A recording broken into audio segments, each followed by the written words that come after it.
All right, guys, welcome back to Southern Train Productions. I got the baby monitor on because my son is up there sleeping, but we've done some major infrastructure upgrades on our line the last 2 days. One is a now completely working passing siding. Before the turnouts were 036, and we got a 072, and then I'll show you how I made an 036 work. So also, we rewired the entire track. So before, we were running like a really thin gauge solid strand wire. It wasn't good. And there was a lot of splices. There was a lot of just bad spots because this evolved so many times throughout the year. 2 year. So I'm gonna show you guys the distribution block. Then we're gonna run the train a while, and I'll show you all the I'll show you guys everything. So yeah, we also built what I'll show you here in a minute. I'll just turn the camera around and explain what I built in my building. So let's do that. So forgive me for the mess, but inside my building, I took one of my turnouts and I built a spot so that we can park one of our consists in the in the dry, so that we can we can keep everything dry. Whenever it rains or whatever, we can park an entire train on that loop and then send it right back out. And we can also keep our coal consist inside of here. So that works really great. It's raining out here today. Hopefully my grass will start to come up. See all the grass seed. It's like super seeded. And it should look really good once it starts coming up. So enough of that. Let's go to the distribution and power and everything what I did. All right, so this might look crude, but I promise you guys, this is well thought out, and it works really good. So we've got three.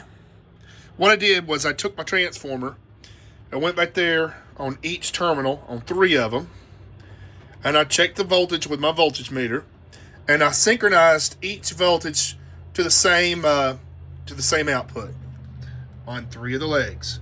Okay? Then I run it here to a resetting circuit breaker that's set it at I believe this one's 7.5 amps. Then it'll trip. This thing is incredibly handy. I'll just go ahead and demonstrate. So you guys see it tripped it. It's pretty quick. Now see, boom, it went back. That's really good. What I was using before was this right here, which you had to reset. It was aggravating, and this was only like a 5 amp, and it just I wasn't able to run like the smoke units and stuff like that because it would just trip out. So this thing's pretty heavy duty, and you can get this on Amazon. I think it was pretty cheap. If I can find the link for it, I'll put it in the description below. And there's a lot of really good reviews on it. I just typed in like auto reset circuit breaker. I think I put like low voltage or something like that. But people use these evidently in power wheels. It works great. All right, so what I did was we used to have this big gob of just like random wire and just absolute mess. What I did, I took a piece of track and I made essentially a like a bus bar system. So our outside rails, what I did, even though it's got that little bonding strap on the inside, I went ahead and bonded it across. And then I've got all of my commons on this rail and all of my neutrals on the center. So what I did was I went ahead and ran two grounds, and we got three of these the commons coming in and then going out to our train, which I could put another leg, but it's not going to matter. This is AC, and we have plenty enough wattage and plenty enough voltage now. I'm running it right at 18.5 volts. The legacy engines, it says to do not exceed 19, but I like to run just a little bit higher voltage. Just helps, if you understand electricity, it helps push it out throughout the line. So we went with a heavier gauge wire too, which I'll show you guys. Before what we were running was this solid strand brittle, it was no good. I actually found this on a job site. I found a roll of it, a contractor had left behind to just be thrown away. So I took the big roll home with me, and this is what I used to wire the entire track. I've had nothing but, I'm not going to say problems. It worked for what it, what it was, for the smaller engines and stuff like that. But these legacy engines really draw the power. So I just went and got some speaker wire. I think it was like $75 for 250 foot. And I rewired the entire track. And what I did is I just done it one piece at a time. And which we'll go out here and look. So I am going to have to recover everything with mulch. So, and I'm going to have to bury everything. So you guys see it's like welding leads are laying all throughout the yard, which is wild. So, but right now we have the ability to run all of our engines. If we wanted to run them at full speed, we could with smoke units on high, which before, if I wanted to run like this setup with smoke units, I'd have to cut off like that one. I could only run 1 or 2 engines most at, with the smoke units on. And I believe it's just because it didn't have enough wattage out here with that smaller wire. It was just really constrictive. And I'm pretty sure that there were a few spots, because there was splices of wire all throughout here. I mean, just everywhere where, the line had changed and this and that and this and that. And I'd splice in as, I'm pretty sure there was probably some wire throughout here that were reversed on the polarity side. So it was a mess. Long story short, it's all fixed, and it's fixed right now.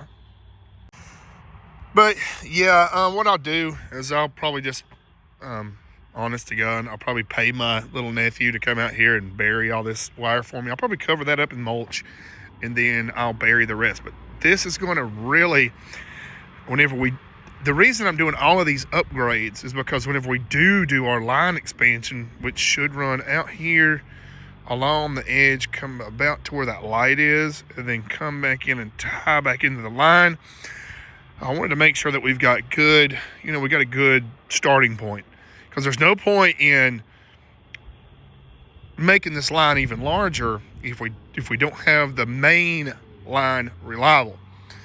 So the good thing is about running this heavy gauge wire up here is we could actually add a distribution block up there somewhere. We could put it under one of these little houses or something like that, just like a place where we can distribute the power from these from these main legs on up to tie in our new expansion.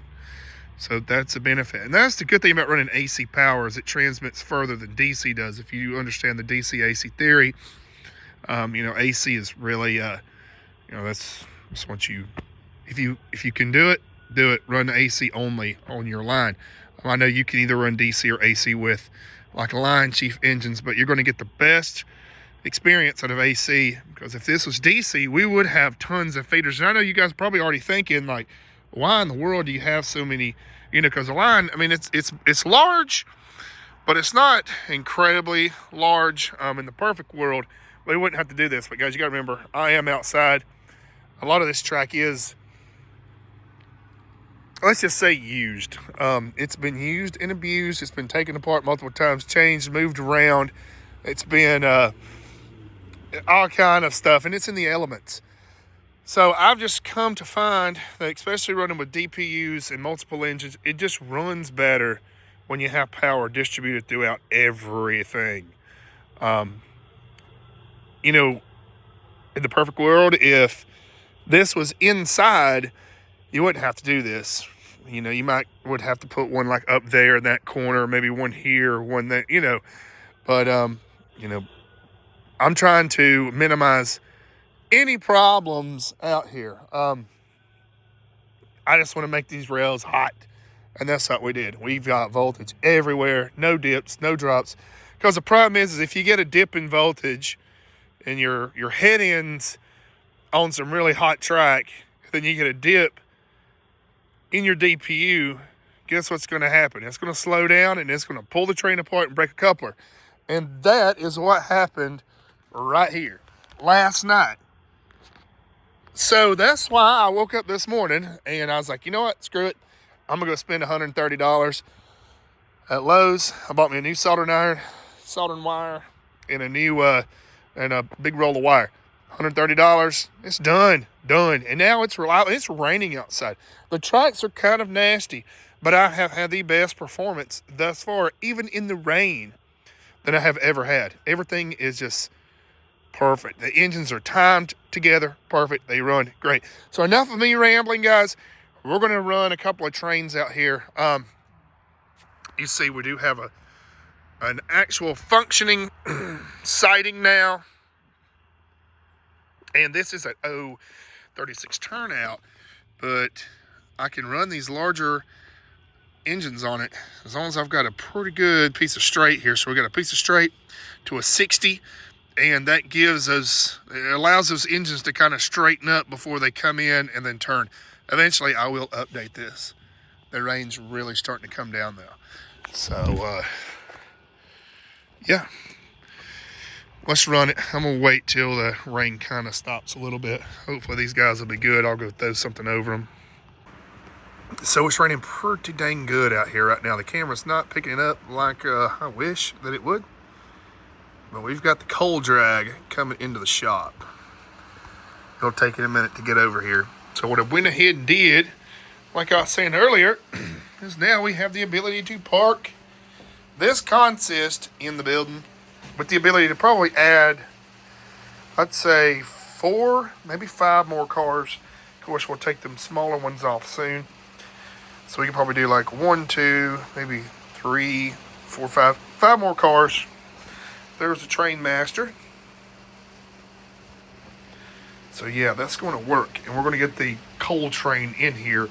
Hopefully the rain will quit here in a minute and we can actually run some, make some videos of it running. Not that it won't do it. I just don't want to, I've got a lot of money in these things. And honestly, I don't want to completely destroy them. You can see it coming through. Focus camera.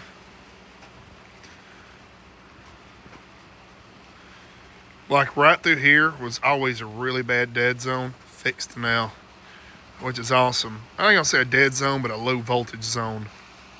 All right, guys, so it's actually raining out there pretty good right now, and I know that these engines will do it, but being that I have got an absolute fortune in these things, I don't want to risk it and mess them up.